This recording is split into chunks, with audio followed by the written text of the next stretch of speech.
We've shown you how Mar-Vell plays and we've shown you her toys, but today we want to show you how to play with a cat. She has some little stuffed toys that we keep around all the time, and we leave about 4 or 5 and switch them out once a month.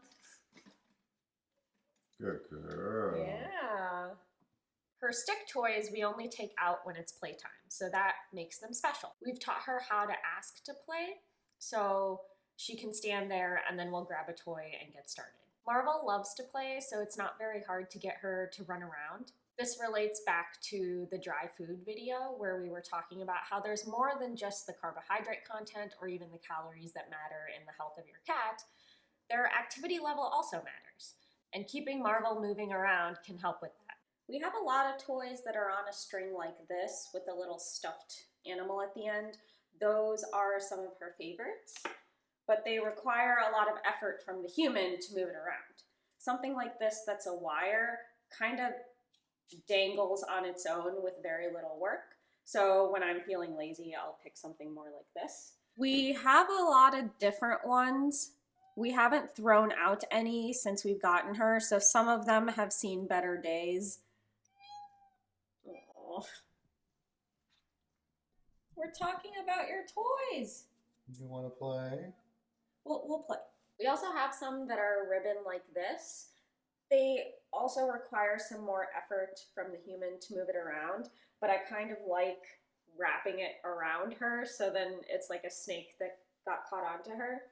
With all of these toys, you're trying to replicate hunting for the cat. Sometimes she'll hide in boxes or other little furniture we have around the house, and that's her trying to find a safe space to watch her prey and then plan her attack. Sometimes I'll do a more high energy movement to get her interested, but then once she is, we try and do something more slow of how a prey would move. The best thing is when it goes out of her sight, and then she goes for it. I'll also put it on surfaces that will make some extra noise, and that really gets her going. Slowly move it around her. Whenever you can hide it behind something, that makes it more interesting.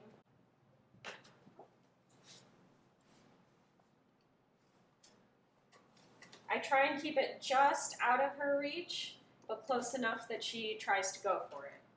With Mar-Vell, nothing has been able to replace stick toys like this. Any of the automatic toys we've tried only keep her entertained for a little bit, whereas these she never gets tired of them. Something I also do when she's getting a bit more tired is I'll just put it on top of her to kind of be like a little bit taunting.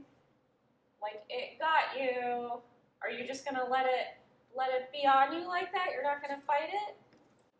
Another thing, Mar-Vell's pretty strong when she attacks these toys, and slowly we've been losing the handles of a lot of them.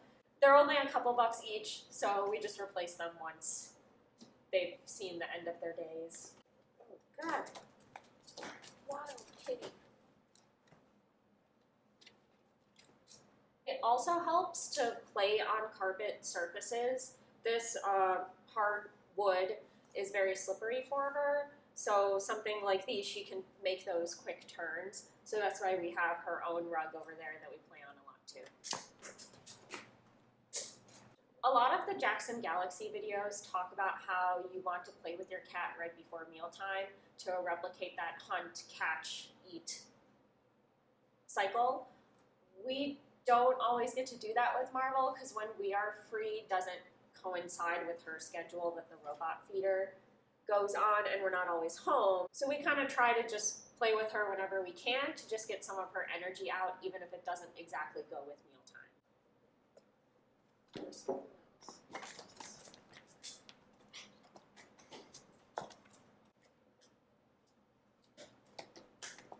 Something else I was thinking.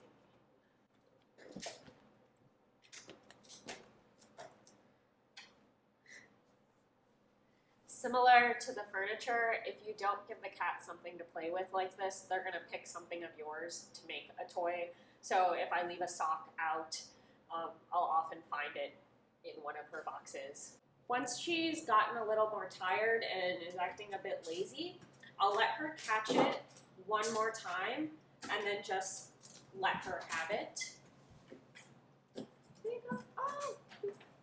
You want to give your cat the satisfaction that they caught the prey that they were hunting this whole time. Otherwise, I guess that pent-up energy will just kind of stay there and never get resolved.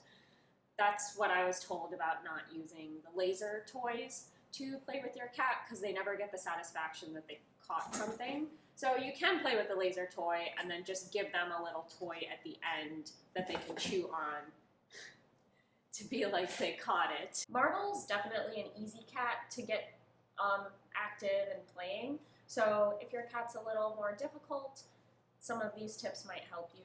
Thanks so much for watching, and let us know what else you want to learn about Mar-Vell.